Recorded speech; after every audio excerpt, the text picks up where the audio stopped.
What's up, and welcome to another adventure of my life. Today's video is going to be about reactions for the few shows that I've been watching lately. I have a lot of feelings and thoughts about them. Homecoming. Great show. Really great. Now, I had been seeing this preview for it on my Amazon Prime homepage, and I'm like, what is this? But it had Janelle Monáe in it. So I was like, you know what? I'm gonna watch it. So then I went to it, and the title card, series picture, I don't know what you want to call it, but that thing, it was that woman, Julia Roberts. And that is when I was like, So I watched it anyway. And yeah, Janelle Monáe was not in the first season. That was the second season. So I had to start at the first season. And I really fell in love with it, honestly. It just draws you in. It keeps you guessing. You kind of get invested in the characters because you're like, what is going to happen to him? What's happening to him now? What is she doing? What is she going to do next? Who are these people? What is he doing? So then I watched season 2 with Janelle Monáe. That's where she comes in. And I was like, I waited 7 episodes for you to tell me this. We couldn't have done this in 2, maybe 3, so that we have more to build on and more to do. But no, it was just kind of lackluster. I mean, she did great in it. Walter, still great. I just wanted more. When it came to her and Temple, I didn't believe it. I wasn't into it. I didn't feel any chemistry. I was like,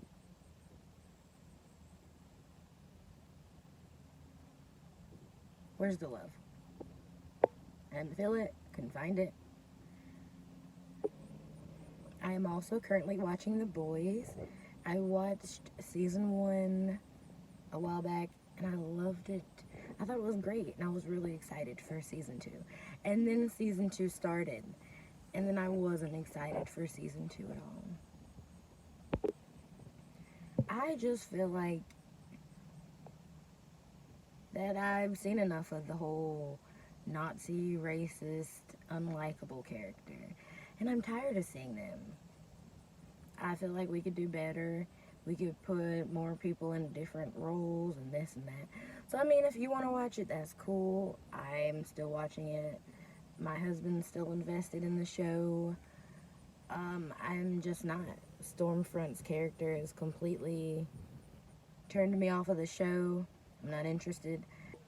I guess that kind of brings me to another thing I've been thinking about, which is black female roles and leads, and they are far and few in between.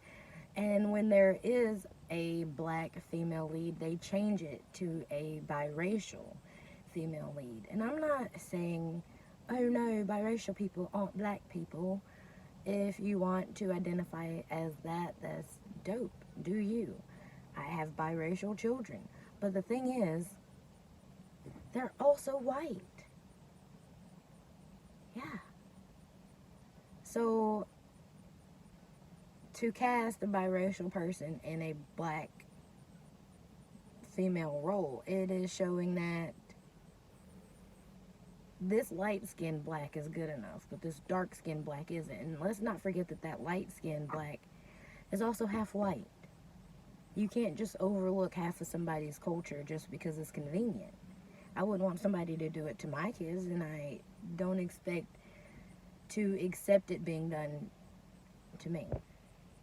Storm's character is supposed to be this African woman from Africa, like Lupita with the pretty dark skin. And they cast Halle Berry, who is a biracial woman. Yeah. Netflix especially has a love for doing this, but when it comes to like black female leads, it's not a lot. And cinema does the same thing, TV, and I just don't get it. Like, you're trying to say I'm not marketable, you're trying to say I'm not normal, you're trying to say you don't know how to cast me, because I can do anything. I am a person. If the role is for somebody who loves to go horseback riding and drink tea and pick apples out of their orchard, if the role calls for a Nancy character from Weeds, if it calls for an old woman like Frankie and Grace, you know? Obviously, I'm not an old woman. It's called the powder of makeup. But you get what I'm saying. It's time to stop stereotype casting people and let people do other things. Like, I'm watching The Boys and I'm thinking, like, Huey is a great character.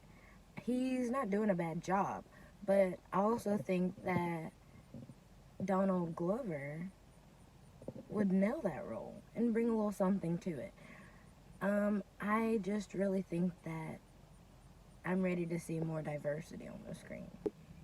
Example, Bonnie, Vampire Diaries. Bonnie didn't have a life. We didn't really see anything about Bonnie's home life. Bonnie never really had any love interest. She was always like third, fourth choice for like two people. Nobody showed up in town and was like, ooh, Bon Bon, what you cooking? No. It was like, Elena. And, Allison. Stephanie. Whatever her name was. Caroline. And I'm like, come on, guys. Bonnie was there. Bonnie was so mistreated that she was fucking dead. And her best friends didn't know about it. We all know Bonnie and Damon had so much chemistry, especially when they were like stuck together. They did not explore that. Bonnie got nobody. Bonnie got nothing. She got Enzo. Who cared about Enzo? Nobody cared about Enzo. Nobody cared about Enzo. Nobody cared about Enzo. Nobody cared about Bonnie. And that's what I'm talking about. Bonnie only existed to save Elena. I mean, there were like 3 Elenas running around at like one point on the show. Like, y'all couldn't have gave Bonnie a double? Couldn't have, I mean, I think Caroline, she got to miraculously have twins. What did Bonnie get? Bonnie got her grandma died, helping to save Elena. She found her mom only to help save Elena. Didn't really have a connection with her dad because that didn't fit the story and help Elena. But we got to see Caroline's mom. As I was saying, when it comes to Bonnie, nobody ever got a chance to care.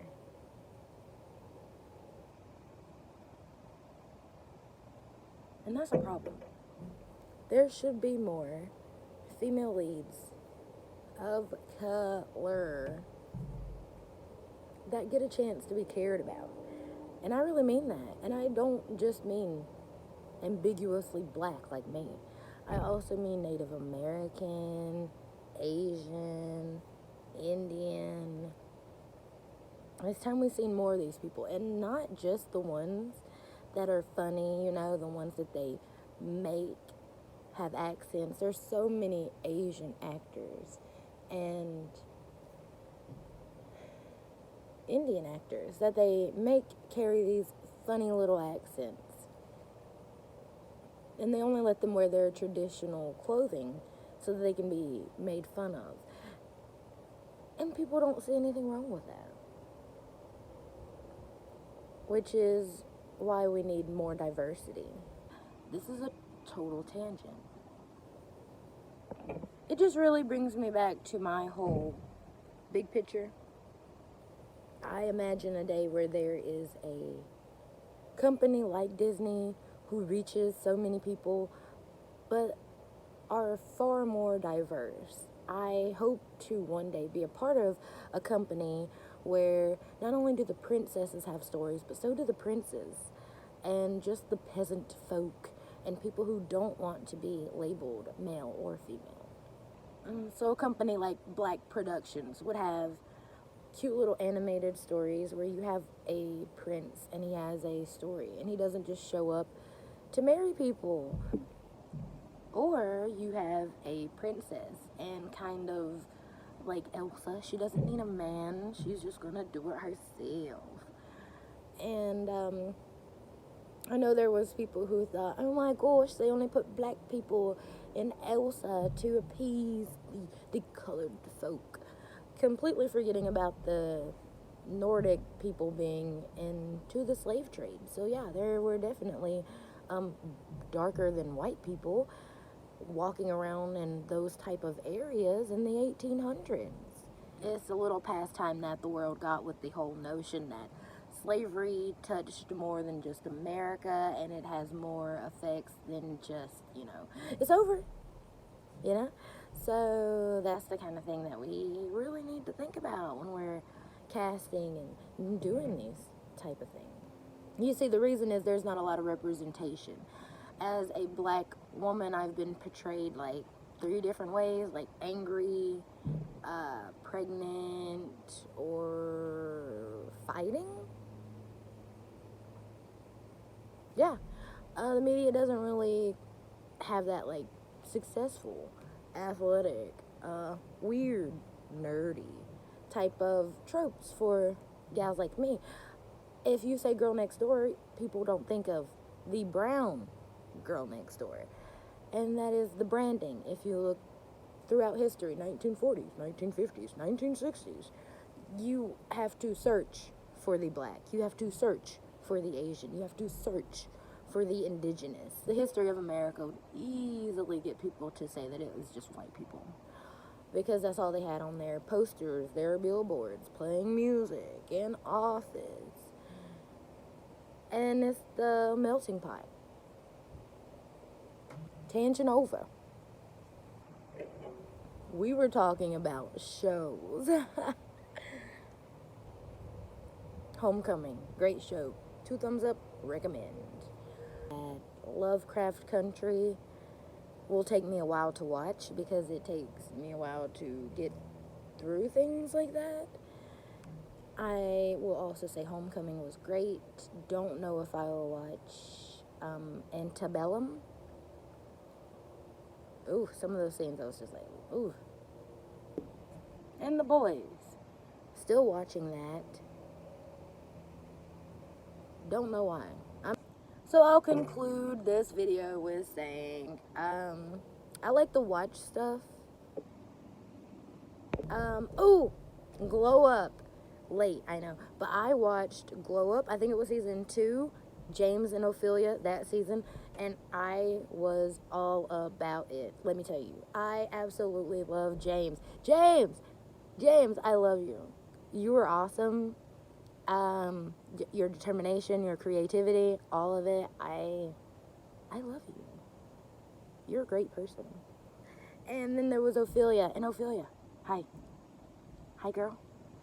You were awesome too, and I love the different inspiration that you brought into stuff, bringing culture into it, into the backstory. I loved it. I was so entertained, and I knew you guys would be in the finals. Like, James, let me tell you, when you were in the red seat, I was sweating. I'm so glad you made it to the finale, though, and I really think you did awesome. So watch Glow Up on Netflix. It's a really good show. Stay healthy. Find happiness. I agree. Sinew. It truly is, because, as RuPaul says, if you don't love yourself, how you going to love somebody else?